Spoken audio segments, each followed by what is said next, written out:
Hi students, in last lecture we studied about the Lewis symbol. So first we do the quick revision of that topic. तो हमने पढ़ा था Lewis symbol के अंदर क्या था, जो सभी इलेक्ट्रॉन्स होते हैं एटम के वो प्रोसेस ऑफ कॉम्बिनेशन में पार्टिसिपेट नहीं होते।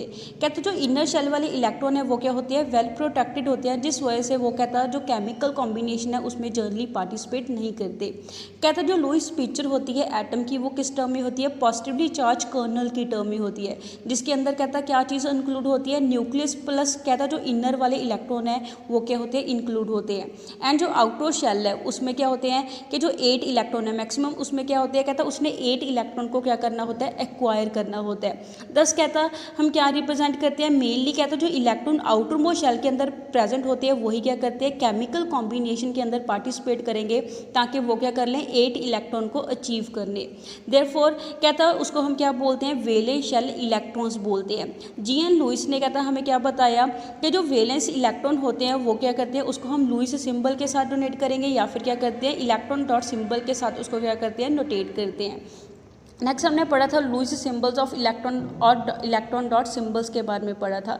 कहता अकॉर्डिंग टू लुईस नोटेशंस क्या होता है, जो सिंबल होते हैं एलिमेंट के उसको हम कैसे रिप्रेजेंट करते हैं, as a whole atom represent करेंगे।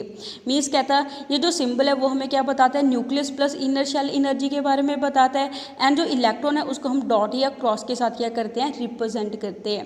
कहता है जितने आउटरमोस्ट शेल में इलेक्ट्रॉन होंगे उसको हम या तो डॉट के साथ डिनोट करेंगे सिंबल के आसपास, या फिर किसके साथ डिनोट करते हैं, नंबर ऑफ क्रॉस के साथ उसको क्या करते हैं, डिनोट करते हैं। नेक्स्ट हमने पढ़ा था सिग्निफिकेंस ऑफ लुईस सिंबल्स। कहता है जो लुईस सिंबल है वो हमें क्या चीज़ बताते हैं। फर्स्ट हमने पढ़ा था, कहता है जो लुईस सिंबल है वो हमें क्या बताएंगे कि एटम के आउटरमोस्ट शेल में कितने नंबर ऑफ वैलेंस इलेक्ट्रॉन है उसके बारे में बताते हैं।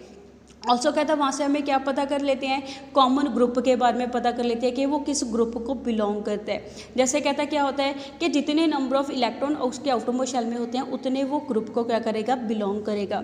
जैसे हमने एग्जांपल लेके एक्सप्लेन करा था, कहता है जो लिथियम है, लिथियम के आउटरमोस्ट शेल में 1 इलेक्ट्रॉन होता है, वो क्या करता है सिर्फ एक ही इलेक्ट्रॉन के साथ केमिकल कॉम्बिनेशन में क्या करेगा, पार्टिसिपेट करेगा।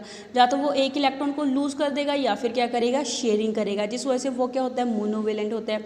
ऐसी बेरिलियम के आउटरमोस्ट शेल में 2 इलेक्ट्रॉन होते हैं, दैट मीन्स केमिकल कॉम्बिनेशन के उसमें क्या करेंगे, 2 इलेक्ट्रॉन पार्टिसिपेट करेंगे, जिस वजह से वो किस नेचर का होता है, डाईवेलेंट नेचर का होता है। सिमिलरली कहता है जो बोरोन एंड कार्बन है वो ट्राईवेलेंट, वो जैसे बोरोन ट्राईवेलेंट नेचर का होता है, ऐसे कार्बन टेट्रावेलेंट होता है, बिकॉज उसमें क्या होते हैं, जैसे बोरोन के 3 इलेक्ट्रॉन बॉन्डिंग में पार्टिसिपेट करते हैं एंड कार्बन के 4 इलेक्ट्रॉन क्या करेंगे, पार्टिसिपेट करेंगे। बस कहता जो लिथियम बेरिलियम बोरन कार्बन है वो क्या करते हैं, उसमें जितने नंबर ऑफ आउटरमोस्ट शेल में इलेक्ट्रॉन होंगे उतनी उसकी क्या होगी, वैलेंसी होगी।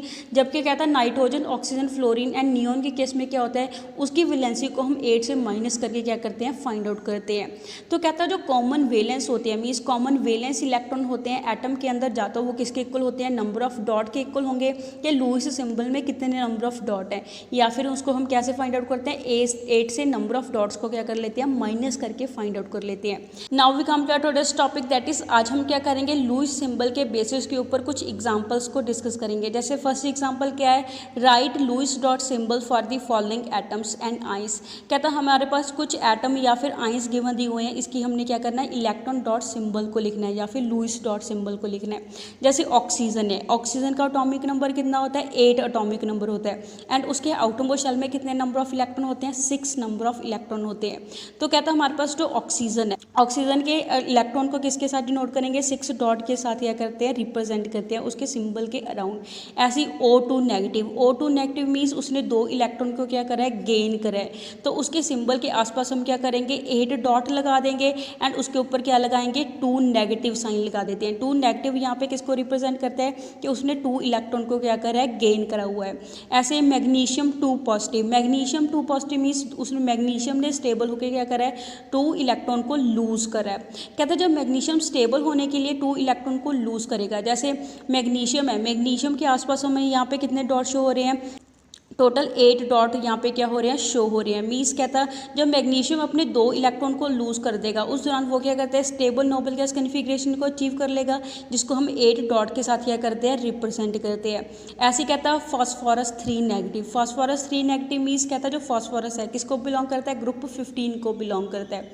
ग्रुप 15 को बिलोंग करेगा तो उसके आउटमोस्ट शेल में कितने इलेक्ट्रॉन होते हैं, 5 इलेक्ट्रॉन होते हैं। जैसे हमें पता है कि उसकी वैलेंसी हम क्या करते हैं, 8 से नंबर ऑफ डॉट को माइनस करके फाइंड आउट करते हैं। तो कहता है अगर 8 से नंबर ऑफ डॉट को माइनस करेंगे तो वहाँ पे उसकी वैलेंसी क्या आ जाएगी, 3 आ जाएगी। मीन्स कहता है जो फॉस्फोरस है वो क्या करेगा, 3 इलेक्ट्रॉन को क्या करेगा, गेन करके स्टेबल हो रहा है। 3 नेगेटिव मीन्स उसने 3 इलेक्ट्रॉन को क्या करा है, गेन करा है। कहता है पहले उसमें 5 इलेक्ट्रॉन थे, अब 3 इलेक्ट्रॉन को गेन करके उसके आउटमोस्ट शेल में कितने इलेक्ट्रॉन हो गया, 8 इलेक्ट्रॉन हो गए हैं। तो फॉस्फोरस 3 नेगेटिव एनाइन के आसपास हम कितने डॉट लगाते हैं, 8 डॉट्स लगाते हैं, बिकॉज यहाँ पे 3 नेगेटिव वाले इलेक्ट्रॉन को भी यहाँ पे क्या करा है, रिप्रेजेंट करा हुआ है। ऐसे ब्रोमीन किसको बिलोंग करता है, ग्रुप 17 को बिलोंग करता है। तो उसके आउटरमोस्ट शेल में कितने इलेक्ट्रॉन होते हैं, 7 इलेक्ट्रॉन होते हैं। उसको हमने 7 डॉट के साथ यहाँ पे क्या करा है, रिप्रेजेंट करा है। ऐसे कहता जो लुईस डॉट सिंबल्स होते हैं हम सल्फर या सल्फर 2 नेगेटिव आइंस उसके लिए भी फाइंड आउट कर लेंगे। जैसे सल्फर किसको बिलोंग करता है, ग्रुप 16 को बिलोंग करता है। तो उसके आसपास हम क्या लिखेंगे, सल्फर के सिंबल के आसपास 6 डॉट लगा देते हैं। सल्फर 2 नेगेटिव मीन्स उसने क्या करा है, 2 इलेक्ट्रॉन को गेन करा है। 2 इलेक्ट्रॉन को गेन करके वो स्टेबल हो जाता है। एज ए रिजल्ट उसके आउटरमोस्ट शेल में अब कितने इलेक्ट्रॉन हो गए, 8 इलेक्ट्रॉन हो गए हैं। तो उसको हम 8 डॉट के साथ क्या करेंगे, रिप्रेजेंट करेंगे। एंड सो ऑन हम बाकी के एलिमेंट या आयन की इलेक्ट्रॉनिक कन्फिग्रेशन है के बेसिस के ऊपर उसका इलेक्ट्रॉन डॉट सिंबल है वो क्या करते हैं, रिप्रेजेंट कर देते हैं। Next is octet rule and modes of chemical combination कि ऑक्टेट रूल क्या होता है या फिर केमिकल कॉम्बिनेशन कौन से मोड्स होते हैं। कहता है ऑक्टेट रूल की लाइट में W Kossel and G N. Lewis उन्होंने 1916 में क्या करा, डेवलप करी एक इम्पॉर्टेंट थ्योरी जिसको हम क्या बोलते हैं, केमिकल कॉम्बिनेशन थ्योरी बोलते हैं एटम्स के बीच में, या फिर उसको क्या बोलेंगे, electronic theory of chemical bonding बोलते हैं। कहता है इस थ्योरी के अकॉर्डिंग एटम क्या करते हैं, स्टेबल नोबल गैस कन्फिग्रेशन को अचीव कर लेते हैं। किसको अचीव करेंगे, अपना स्टेबल ऑक्टेट कर लेते हैं, अपने आउटमोस्ट शेल में 8 इलेक्ट्रॉन को पूरा कर लेते हैं, जिसको उसका क्या बोलते हैं, ऑक्टेट बोलते हैं। जब कहता है कैसे वो अचीव करेंगे अपना स्टेबल ऑक्टेट, जब वो क्या करते हैं, किसी दूसरे एटम के साथ लिंक हो जाते हैं केमिकल बॉन्ड के थ्रू। इन अदर वर्ड्स कहता है जो एटम है, एटम क्या हो जाएंगे, कंबाइन हो जाएंगे, ताकि जो उसका ऑक्टेट है उसके ऑक्टेट में आउटमोस्ट शेल में 8 इलेक्ट्रॉन क्या हो जाए, वैलेंस शेल में कंप्लीट हो जाए, और वो क्या कर ले, स्टेबल नोबल गैस कन्फिग्रेशन को अचीव कर ले। कहता है वो कैसे करते हैं, स्टेबल नोबल गैस कन्फिग्रेशन को कैसे अचीव करेंगे, वैलेंस इलेक्ट्रॉन को ट्रांसफ़र कर देते हैं एक एटम से दूसरे एटम में। वो इलेक्ट्रॉन को गेन करके या लूज करके क्या कर देते हैं, ट्रांसफ़र कर देते हैं, या फिर इलेक्ट्रॉन की शेयरिंग करके क्या कर देते हैं, ट्रांसफ़र कर देते हैं। दस कहता है जो एटम्स हैं इधर कैसे कंबाइन होंगे, जा तो कहता वो इलेक्ट्रॉन को लूज या गेन करके कंबाइन होंगे, या फिर क्या करते हैं अपने वैलेंस शेल के इलेक्ट्रॉन को शेयरिंग करके क्या करते हैं, कंबाइन होते हैं, जिसको हम क्या बोलते हैं, उसका ऑक्टेट रूल बोलते हैं। फॉर एग्जांपल जैसे हम एग्जांपल डिस्कस कर रहे हैं सोडियम, मैग्नीशियम एंड एल्यूमिनियम की। कहता है ये किसको बिलोंग करते हैं, थर्ड पीरियड को बिलोंग करते हैं पीरियोडिक टेबल के अंदर। कहते हैं ये स्टेबल होने के लिए क्या करेंगे, इलेक्ट्रॉन को लूज करेंगे, एंड इलेक्ट्रॉन को लूज करके क्या बनता है, केटाइन की फॉर्मेशन होती है। उस दौरान एटम के सिंबल के ऊपर क्या आ जाता है, पॉजिटिवली चार्ज आयन क्या हो जाता है, बन जाता है। जैसे कहता है इसकी इलेक्ट्रॉनिक कन्फिग्रेशन है, इलेक्ट्रॉनिक कन्फिग्रेशन जैसे सोडियम है, सोडियम की इलेक्ट्रॉनिक कन्फिग्रेशन कितनी होती है, 1s2 2s2 2p6 3s1। कहता है यहाँ पे क्या है, हमारे पास जो 3s वाला 1 इलेक्ट्रॉन है उसको एक डॉट के साथ क्या करा है, रिप्रेजेंट करा है। कहता है अगर सोडियम अपना 3s वाला 1 इलेक्ट्रॉन लूज कर देगा तो सोडियम के नियरेस्ट नोबल गैस कौन सी होती है, नियॉन होती है।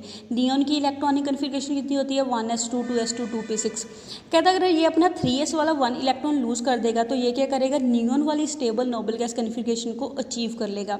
एज ए रिजल्ट कहता है जैसे यहाँ पे हमारे पास प्रोडक्ट फॉर्मेशन क्या मिली है, सोडियम का केटाइन मिला है, एंड साथ में एक इलेक्ट्रॉन क्या हो गया, लूज हो गया है। कहता है जो सोडियम केटाइन है उसकी कॉन्फिग्रेशन किसके इक्वल आती है, नियॉन की स्टेबल नोबल गैस कन्फिग्रेशन के इक्वल आएगी। ऐसी कहता है जो मैग्नीशियम है, मैग्नीशियम की इलेक्ट्रॉनिक कन्फिग्रेशन क्या होती है, 1s2 2s2 2p6 3s2, उसकी क्या होगी, इलेक्ट्रॉनिक कन्फिग्रेशन होगी। कहता है जो मैग्नीशियम है, मैग्नीशियम के आउटरमोस्ट शेल कौन सा है, थर्ड इनर्जी शेल, उसका क्या है, आउटरमोस्ट शेल है, जिसमें कितने इलेक्ट्रॉन है, 2 इलेक्ट्रॉन है, जिसको हम 2 डॉट के साथ क्या कर रहे हैं, रिप्रेजेंट कर रहे हैं। कहता अगर मैग्नीशियम अपने 3s वाले 2 इलेक्ट्रॉन को लूज़ कर देगा, वो भी क्या करेगा, अपने नियरेस्ट जो स्टेबल नोबल गैस है दैट इज नियोन है, उस वाली कन्फिग्रेशन को क्या कर लेगा, अचीव कर लेगा। एज ए रिजल्ट हमारे पास जो प्रोडक्ट फॉर्मेशन है वो क्या होगी, मैग्नीशियम 2 पॉजिटिव चार्ज वाला क्या बनता है, केटाइन बनता है, जिसकी इलेक्ट्रॉनिक कन्फिग्रेशन किसके इक्वल होती है, नियोन की इलेक्ट्रॉनिक कन्फिग्रेशन के इक्वल होगी। एंड साथ में वो क्या करेगा, 2 इलेक्ट्रॉन को लूज़ कर देगा। ऐसी एल्यूमिनियम है, एल्यूमिनियम की इलेक्ट्रॉनिक कन्फिग्रेशन क्या होती है, 1s2 2s2 2p6 3s2 3p1 उसकी इलेक्ट्रॉनिक कन्फिग्रेशन होती है। कहता है उसमें जो आउटरमोस्ट शेल है, आउटरमोस्ट शेल में दैट मीन्स कौन सा है, थर्ड एनर्जी शेल है, उसमें कितने इलेक्ट्रॉन है, 3 इलेक्ट्रॉन है। 3s2 वाले 2 इलेक्ट्रॉन एंड 3p वाला 1 इलेक्ट्रॉन, टोटल उसमें कितने इलेक्ट्रॉन प्रेजेंट है, 3 इलेक्ट्रॉन प्रेजेंट है। दैट मीन्स उसको स्टेबल होने के लिए क्या करना है, अगर ये 3 इलेक्ट्रॉन को लूज़ कर देगा तो वो क्या हो जाएगा, नियॉन वाली स्टेबल नोबल गैस कन्फिग्रेशन को अचीव कर लेगा। कहते जो एल्यूमिनियम है अपने ये क्या करेगा, जो 3 इलेक्ट्रॉन है इसको लूज़ कर देगा, तो वहाँ से हमारे पास क्या बनेगा, एल्यूमिनियम 3 पॉजिटिव चार्ज वाले केटाइन की फॉर्मेशन हो जाती है, जिसकी इलेक्ट्रॉनिक कन्फिग्रेशन किसके इक्वल होती है, स्टेबल नोबल गैस नियॉन के क्या होगी, इक्वल होगी। तो वहाँ पे 3 इलेक्ट्रॉन क्या होते हैं, लूज़ होते हैं।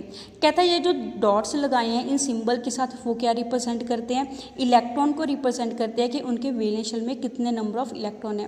ऑन दी अदर हैंड कहता है जो ऑक्सीजन है एंड जो फ्लोरीन है वो क्या करेंगे, स्टेबल नोबल गैस कन्फिग्रेशन को एक्वायर करने के लिए इलेक्ट्रॉन को क्या करते हैं, गेन करते हैं। जब भी वो इलेक्ट्रॉन को गेन करेंगे वो मिलके क्या बनाएंगे, एनाइन की फॉर्मेशन होती है, उसके ऊपर क्या आएगा, नेगेटिव चार्ज आता है, जिसको हम नेक्स्ट वीडियो में डिटेल में डिस्कस करेंगे।